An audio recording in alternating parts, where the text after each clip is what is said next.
What's up, YouTube? I'm here with Logan, Giannini, new game designer for Star Wars Unlimited since, I guess, the early spring, right? I think it feels weird to keep saying new, as my coworker Elijah keeps reminding me. It's been about 9 months. We all came in around November of Okay. 20. This is 2025, right? I know what year it is. Yes. Around November of 2024. So Very cool. it still feels very new, but it's been a little while. Yeah. Well, you've been on a few streams already, so people roughly know who you are, but can you give just a brief introduction, kind of walk us through your resume as a designer? Yeah, so my name, again, is Logan Giannini, so I'm on the Star Wars Unlimited team as a designer. Before Star Wars Unlimited, I was working at a company called Chip Theory Games as a full-time game designer. Before that, I was in the escape room world. I designed escape rooms. I ran an escape room business locally.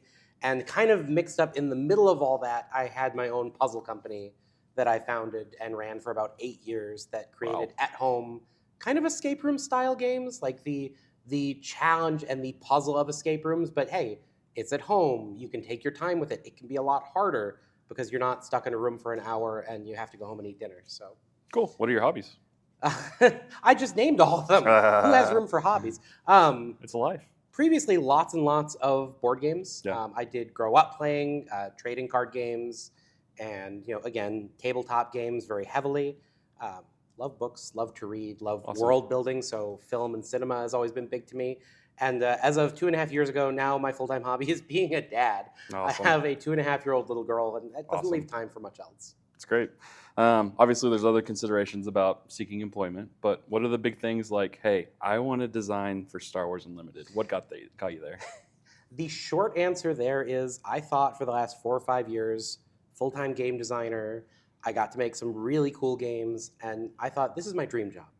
I made it. I'm pulling a full-time salary. I can pay my mortgage. I can pay my bills. Right. I'm designing games. It doesn't get better than this.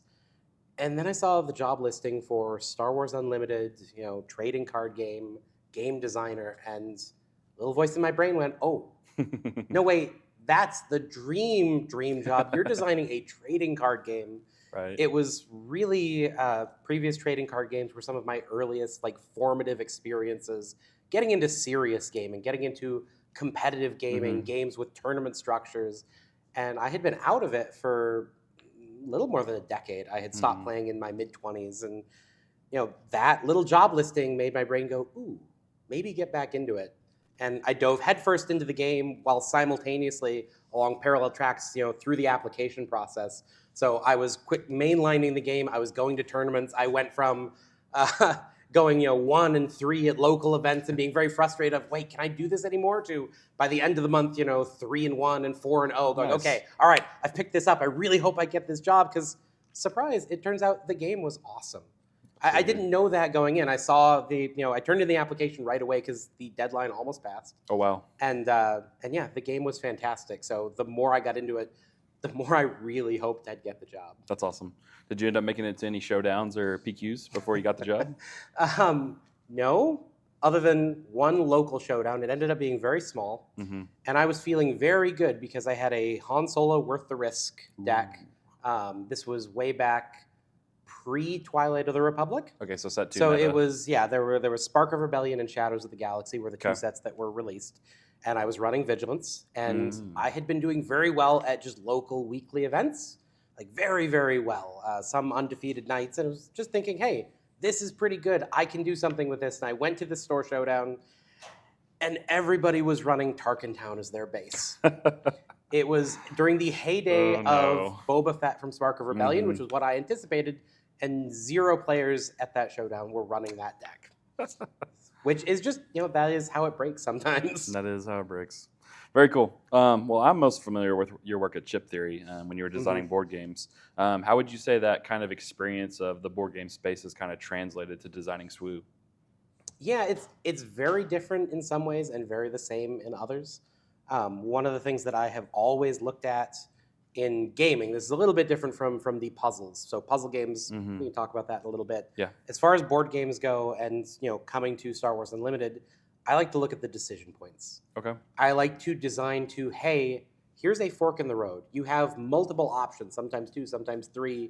Hopefully not too many. You don't want it to be overwhelming, but you want that branching path of my decision here matters. It's going to have a large ripple effect. And that's one of the things that I really like about Star Wars Unlimited is so much of the game, it is methodical. It is, I don't want to say slow because that casts it in a somewhat negative light, but it is very, very methodical. I think that's the best word for it. You can do this, you can do that, but every decision you make is going to have a massive ripple effect on how the game goes. And I really love those decision points. Yeah. And it's not only about the decisions you make, but the order you do them in as well. The order you do them in. And that was when I was starting to play the game for the first time, that was destroying me because I was used to games that were not at all like that, where the cards in my hand dictate everything. And no, it's the action economy that dictates everything. Yeah. Which is something I love about it and something I was definitely able to carry from, very different game design, working on largely co-op and solo experiences to a very competitive, very measured and meticulous game in Star Wars Unlimited. Very cool. How do you approach designing for replayability in board games, and how does that translate to TCG design, where variety often comes from the variance in the player-built decks? In board games, I think it is largely a mix of breadth and depth.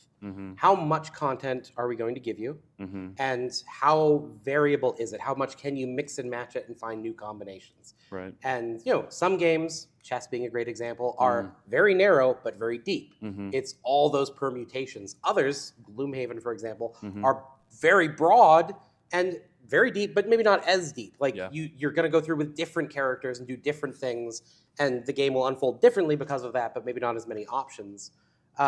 I think Star Wars Unlimited, you have all of those permutations, and I think the way you keep that being a very viable way to keep the game fresh for people is balance. And obviously that is very heavily on our developers, who are fantastic in making sure that there's not a build, there's not a deck that is just dominating the play space, because that's where it gets boring. That's where the decisions and those decision junctures are taken away, and the competitive players go, well, I'm going to play with this deck because it's the best and I want to win. And I think we're seeing that at the Galactic Championships right now. The diversity in the field is fantastic. I love seeing it. I'm so excited by it. Yeah, I remember scrolling through the day 3 players, and there was like 3 different pages of decks of like 10 to 15 each. Like, that's incredible. Yeah. Oh, it's absolutely fantastic. I think internally we are so excited by that. Yeah, it's great. With your puzzle background, do you feel like high complexity design is kind of where you enjoy the most designing? Yes and no. I think the harder something is, the tougher a nut to crack something is, whether it be building a competitive deck or a puzzle game, a cipher that you have to solve. If it's challenging, that's going to make it more rewarding. When you finally get there, you're going to feel so much better about yourself. But it needs to bring you in slowly. It needs to be something that rewards you along the way, that doesn't just, if you bounce off of it too hard, it's not going to be fun and you're never going to finish it. Yeah. And I think, again, Star Wars Unlimited does a really good job of being very beginner-friendly, and the complexity goes up as your understanding goes up. You will get out of it what you put into it. Yeah, for sure. Does the day-to-day work look very different between designing puzzles, designing board games, and designing a TCG? Yeah, I would say so. I think the biggest thing that was an adjustment for me is I went from, at any given time, working on 5 to 7 different games. Oh, wow. To suddenly working on a small part of a singular game. So the focus is so much more magnified. When you're working on that many different projects, you're not getting too into the weeds of, I have to balance all of these. There are other people working on that, other people looking on that. Here, when I'm working on such a small piece, it is blown up and huge, and you're in there tinkering in a much more minute way than I was with some of the board games I worked on. Makes sense. Have you found yourself scratching that kind of puzzle design part of your brain while designing Swoo? It's a little bit different. Like I said, I think it's more in those decision points than the very challenging, like, oh, here is a puzzle to crack. There's a little of that. And to me, that comes across in those curious card designs that you look at and go, what is this telling me to do? Is it viable? Can I make a deck around it? Can I incorporate this card into something I'm trying to do? There's a little bit of puzzle solving there. But I think the difference between actual puzzles and that, there's not always an answer. Do you think like combo design would kind of translate to that puzzle experience? I think some of it. I think combo design, and again, those cards that take a big swing, but that on paper are not necessarily something you can build around. That's the challenge, and you can pick it up or not and try to build something else. Yeah, so you've kind of designed very different experiences in your life. So what kind of challenges exist when you design a game for a massive license like Star Wars? I think the biggest challenge is kind of the responsibility to the fans. Mm, Everybody loves something, absolutely. and we want to make sure there's something for everybody to love. Yeah, that's awesome. Are there any lesser known Star Wars characters or storylines that you're eager to bring into the game? Maybe comics, novels, extended lore, something like that? So I shouldn't say this on camera. People are going to come at me. When I came on board, I was a Star Wars fan, but not a deep dive. I didn't know everything about Star Wars. Yeah. So my last 9 months, apart from doing the job, has been a constant stream of, okay, now I'm going to watch this show. Now I'm going to watch this show. I'm going to read this novel. I've been trying to touch every bit of media that I can and just bring it in. So I don't know that anything jumps out above the rest. Yeah. Because everything I watch or read or listen to gets me really excited to bring different aspects, different elements, and different characters into the game. I kind of wish I could be in your shoes and experience all of Star Wars again. Like, that's amazing. It's honestly been really exciting. There is so much more, and it's so much deeper than I even knew. Yeah. You've mentioned this a few times this weekend at panels and whatnot, but for a general audience, what's your favorite format of playing SWU?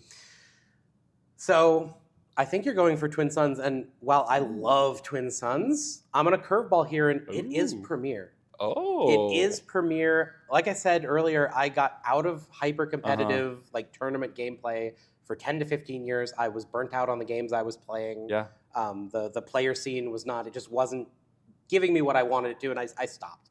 Also, it wasn't healthy for me because I was super competitive, and I didn't really know how to deal with that.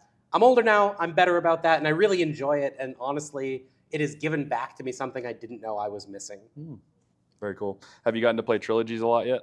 Not a ton. So when I came on board, that was pretty much, it was known, it was designed, there wasn't much left to do. So my work picked up after that, and so I didn't have a lot of work to do involving trilogy, so I haven't had a chance to pick up and play it too many times. Yeah, I'm always curious to see people that really enjoy Premiere, how does that translate to trilogies? Like, some people like the whole band phase, like being a new gameplay element, but also some people are like, I love sideboarding, man. I love that agency to kind of change my deck based on what I'm playing against. I am the first player.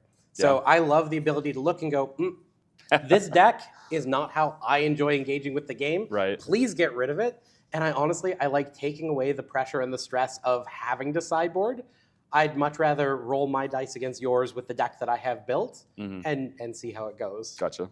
Cool. What's one gameplay mechanic from another game you admire that you would like to put a Star Wars Unlimited twist on? Oh my goodness. So many of the games that I played were 10 or 15 years ago. I'm not sure I can come up with one offhand. Okay. I do like keeping up with, the different games and what they're doing. I think resourcing is one of the most fascinating things in trading card games.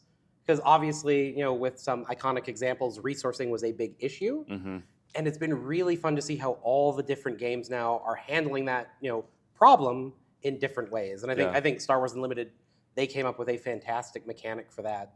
I especially like when the game reaches that point where maybe you don't resource. Sorry.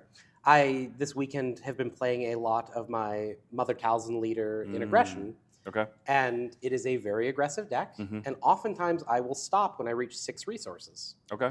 Occasionally I'll go to 7 or 8, but all of a sudden at 6, I want to keep both of those cards and throw 2 units into play. And that, again, that decision juncture of, do I stay here? Do I draw the 2? Do I keep the 2?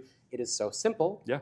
But it is such a puzzle. It is, what am I going to do with these resources or not resources that I've been given? Cool. What would you say is your favorite card in the game so far? Okay. This is gonna speak to some of the other stuff that I've touched on. And this is not a card I play a ton. Okay. But I love Endless Legions. Ooh, that is a spicy one. Endless Legions, and for those who don't know, it is a double command event that plays for 14 resources. And when you play it, you can reveal any number of resources, and you may play for free each unit that you reveal. Yep. It is the ultimate puzzle card. It is the ultimate, this will end the game. This is a 1-card combo right here. How do you make it work? And for those wondering, no, I haven't made it work. I've played it a few times. It does end games, although in my experience, typically if I'm winning a game with it, I could have won a game without it a lot sooner. Fair. But that is one of my favorite cards in the game, not necessarily for what it is, but for what it represents. You don't get to lead design set for quite a while off. Obviously, since you're only 9 months here. It's going to be a while before you see your work. Is there like a specific card number you could tell us that like I love designing this card down the line? So I don't think I could even do that. We don't even have the cards numbered currently. Yeah, still we too have early. a lot. We have a lot that we're working on. Fair enough.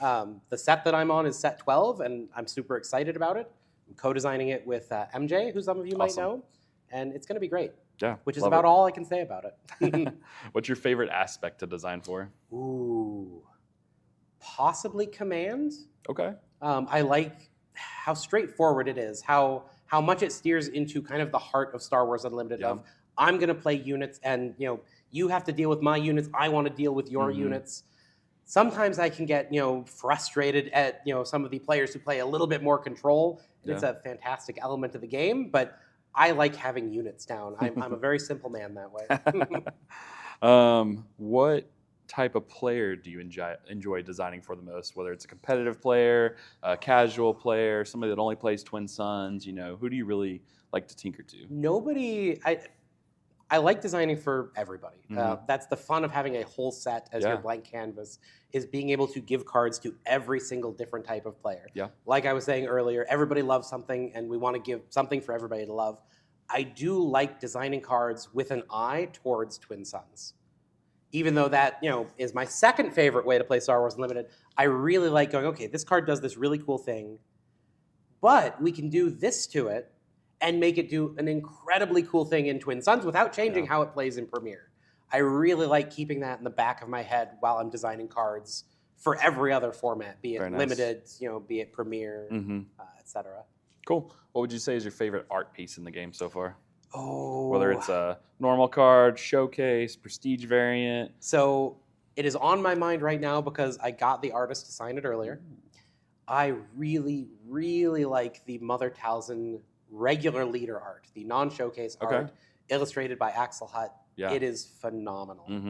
And they have an amazing signature, and it looks great on the card in blue. Oh, love it. Any kind of teasers you could give us for your SWU designs in the future? Oh, I think just what I was talking about earlier. Keep an eye out for how applicable they may or may not be in other formats and across Premiere and Twin Suns. I dig it. Any last thoughts you'd love to share with us? Look out for set 12. It's going to be amazing. It may be a few years away at this point, but it's going to be amazing. But that's also encouraging. We're a few years down the road of, hey, this is getting worked on. This game's not going anywhere. Yeah, I think it's important for people to know that we love this, and hopefully we're not going anywhere. Yeah, love it. Well, thanks for joining us, YouTube. We'll catch you later.